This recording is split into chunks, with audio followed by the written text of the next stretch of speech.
কেমন লাগতেছে আম্মু? ভালো লাগতেছে। আমি ঠান্ডায় কাঁপাকাঁপি করতেছি।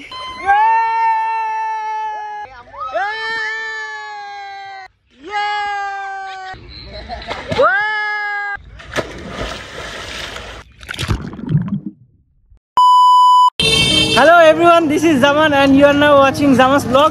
আজকে আপনাদেরকে নিয়ে যাচ্ছি এমন একটি রিসর্টে, যে রিসর্টটা আমরা সবাই আপনাদেরকে দেখাবো। আমার সাথে আছে আমার ফ্যামিলি। সুবর্ণভূমি রিসর্ট।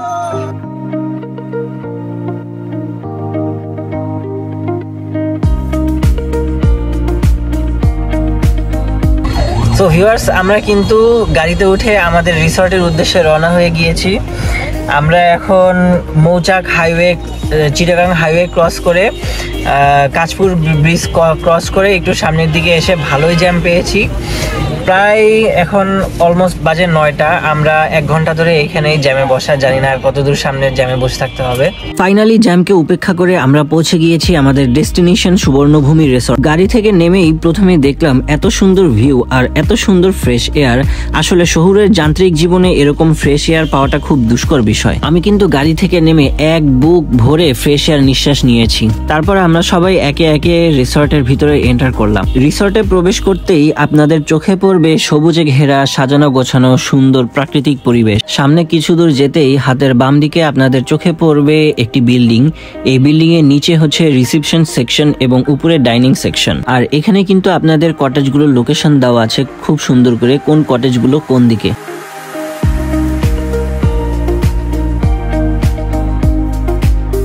আর লবিতে প্রবেশ করতেই কিন্তু আমাদের কমপ্লিমেন্টারি রিফ্রেশিং একটা ওয়েলকাম ড্রিঙ্কস দিল। এই ওয়েলকাম ড্রিঙ্কসটা ছিল হচ্ছে জিরা পানি এবং তেঁতুলের মিশ্রিত একটি রিফ্রেশিং ড্রিঙ্কস। আর ড্রিঙ্কসটা কিন্তু বেশ টেস্টফুল ছিল।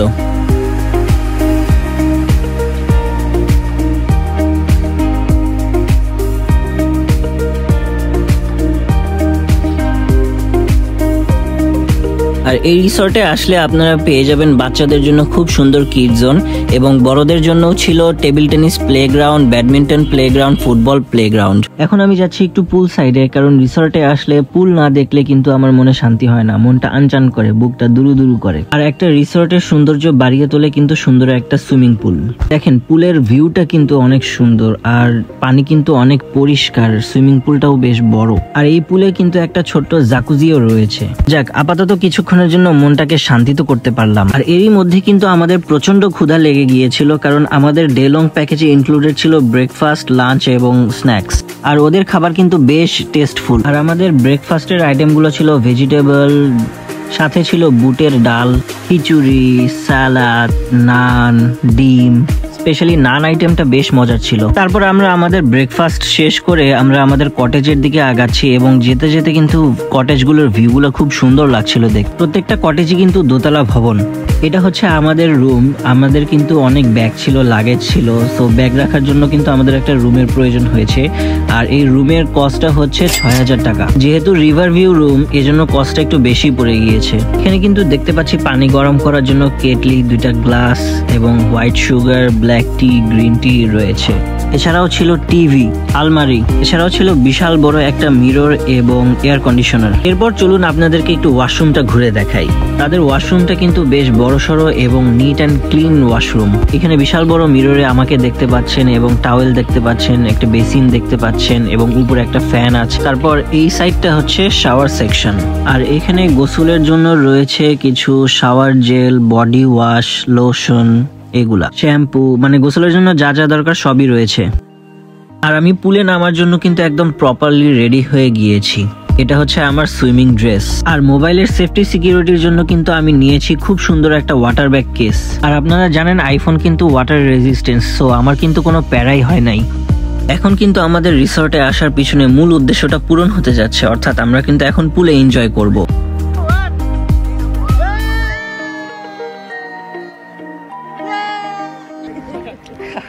কেমন লাগতেছে আম্মু?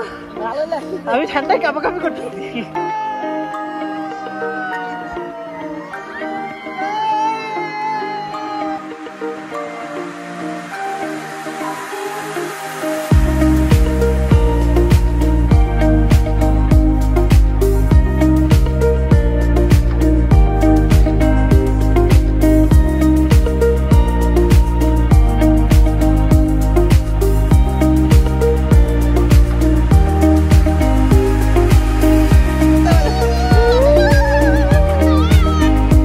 চলেন এবার আপনাদেরকে সাথে নিয়ে একটা ডাইভ দেই।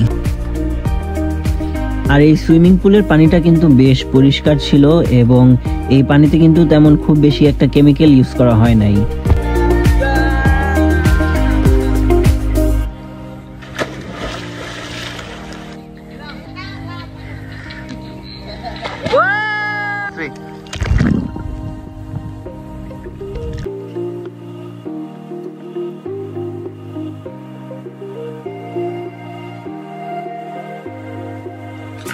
চলেন আরেকবার ডুব দেই। আমরা সবাই কিন্তু অনেক এনজয় করেছি আর প্রায় 2 ঘন্টার মতো সুইমিং করেছি আমরা। সুইমিং শেষে আমরা সবাই রুমে গিয়ে ফ্রেশ হয়ে রেডি হয়ে দুপুরের লাঞ্চের জন্য চলে এসেছি। আর আমি তো আগেই বলেছি আপনাদেরকে এই রিসর্টের খাবার অনেক মজা। আর আমাদের লাঞ্চ আইটেম ছিল পোলাও, চিকেন রোস্ট, রুই কোফতা, সাথে ছিল নিরামিষ, ডিম এবং সালাদ।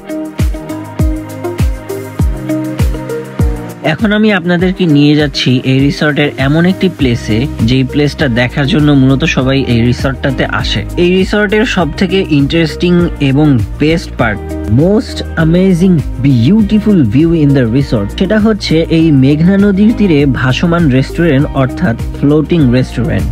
Just look at the place, view and environment. Just একবার চিন্তা করে দেখুন, এরকম পরন্ত একটা বিকেলে নদীর তীরে বসে আপনি এখানে সময় কাটাতে পারবেন। আর একটু পরপরই কিন্তু লঞ্চ যাচ্ছিল, স্টিমার যাচ্ছিল, সেগুলোর হুইসেল শুনতে পারবেন। আমার কাছে এই জায়গাটা বেস্ট ফটোজেনিক জোন মনে হয়েছে। এখানে কিন্তু আপনারা অনেক সুন্দর সুন্দর ছবি তুলতে পারবেন। আর এখানে আসার সব থেকে আরেকটা বড় প্লাস পয়েন্ট হচ্ছে আপনি এখানে সানসেট এবং সানরাইজ দুটোই উপভোগ করতে পারবেন। এখন কিন্তু তাহলে আর কষ্ট করে আপনাদেরকে কুয়াকাটায় যেতে হবে না। আর এই ফ্লোটিং রেস্টুরেন্টটা কিন্তু অনেকে জলপরি নামেও চিনে থাকে। এখানে আসলে আপনি একদমই মুগ্ধ হয়ে যাবেন, সত্যি মনটা ভালো হয়ে যাবে আপনার। আপনি এখানে এসে বসবেন, এনভায়রনমেন্টটাকে উপভোগ করবেন, ভিউ দেখবেন, নদীর যে একটা ছলো ছলো কলকলো একটা কলতান আছে সেটি শুনবেন, নদীর ঢেউ কূলে এসে ধাক্কা খাচ্ছে সেটি দেখবেন। এই বিষয়গুলো আর অন্য কোনো রিসর্টে পাবেন বলে আমার মনে হয় না। আর যদি পেয়ে থাকেন তাহলে অবশ্যই ভিডিওর নিচে কমেন্ট বক্সে জানিয়ে দিবেন, তাহলে আমাদের নেক্সট রিসর্ট ব্লগটা কিন্তু সেখানেই করতে যাব ইনশাল্লাহ। আর এই সুন্দর সুন্দর ভিউ দেখতে দেখতে চলুন রিসর্টের প্যাকেজগুলো সম্পর্কে আপনাদের সাথে আলোচনা করে নিই। এখানে কিন্তু ডে লং প্যাকেজ এবং নাইট স্টে প্যাকেজ দুটোই পেয়ে যাবেন। এদের এখানে ডে লং প্যাকেজ স্টার্ট হয় 1700 টাকা থেকে, আর বুফে খাওয়া সহ উইকেন্ডে আসলে সেটার খরচ পড়বে 2000 টাকা। এতে রুম বাদে বাকি রিসর্টের সব ধরনের ফ্যাসিলিটিস পাবেন এবং রুম ভাড়া নিলে আপনাদেরকে এক্সট্রা করে 4 থেকে 6000 টাকা পে করতে হবে। পুল ভিউ রুম 4000 টাকা এবং রিভার ভিউ রুম 6000 টাকা। আর নাইট স্টে প্যাকেজে 11 থেকে 12,000 টাকা পে করতে হবে। দুপুরে খাওয়া দাওয়ার পরে আমরা এই জায়গাটাতে ঘোরাঘুরি করছিলাম, সবাই ছবি তুলছিলাম, সূর্য দেখছিলাম। জায়গাটা এতই সুন্দর যে দেখতে দেখতে কখন যে সময় পেরিয়ে যাবে আপনি বুঝতেই পারবেন না। আর যারা নাইট স্টে প্যাকেজে আসবেন তাদের জন্য কিন্তু রাত্রেবেলা এখানে ফায়ার ক্যাম্পের ব্যবস্থা রয়েছে।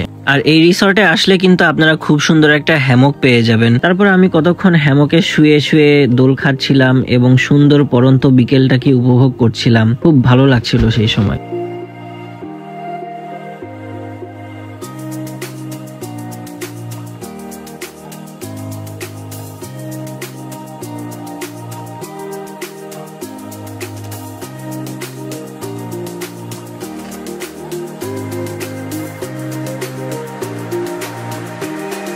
আর এখন ঘড়িতে সময় বাজে বিকেল 5টা। এখন কিন্তু আমাদের স্ন্যাক্স টাইম হয়ে গেছে। আর আমাদের স্ন্যাক্স আইটেম ছিল একটা করে কলিজার সিঙ্গারা এবং একটা করে চিকেন রোল এবং সাথে চা।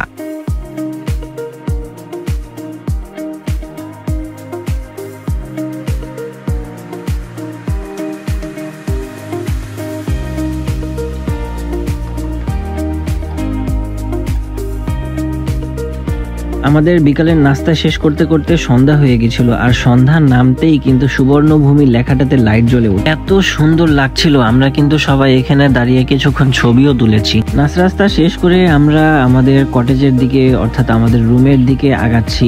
আমাদের রুমের নাম ছিল কিন্তু বিলাস, 301 নাম্বার রুম। তো আমাদের কিন্তু এখন বাড়ি যাবার পালা, আবার সেই শহরের ব্যস্ত জীবনটাতে ফেরত যেতে হবে। আজকের মতো ব্লগ এই পর্যন্তই। ভিডিওটি ভালো লেগে থাকলে অবশ্যই লাইক করবেন, কমেন্ট করবেন, শেয়ার করবেন। দেখা হবে নেক্সট কোনো ব্লগে। সে পর্যন্ত ভালো থাকুন, সুস্থ থাকুন, চ্যানেলটিকে সাবস্ক্রাইব করে জামাস ব্লগের সাথেই থাকুন। Till then, tata.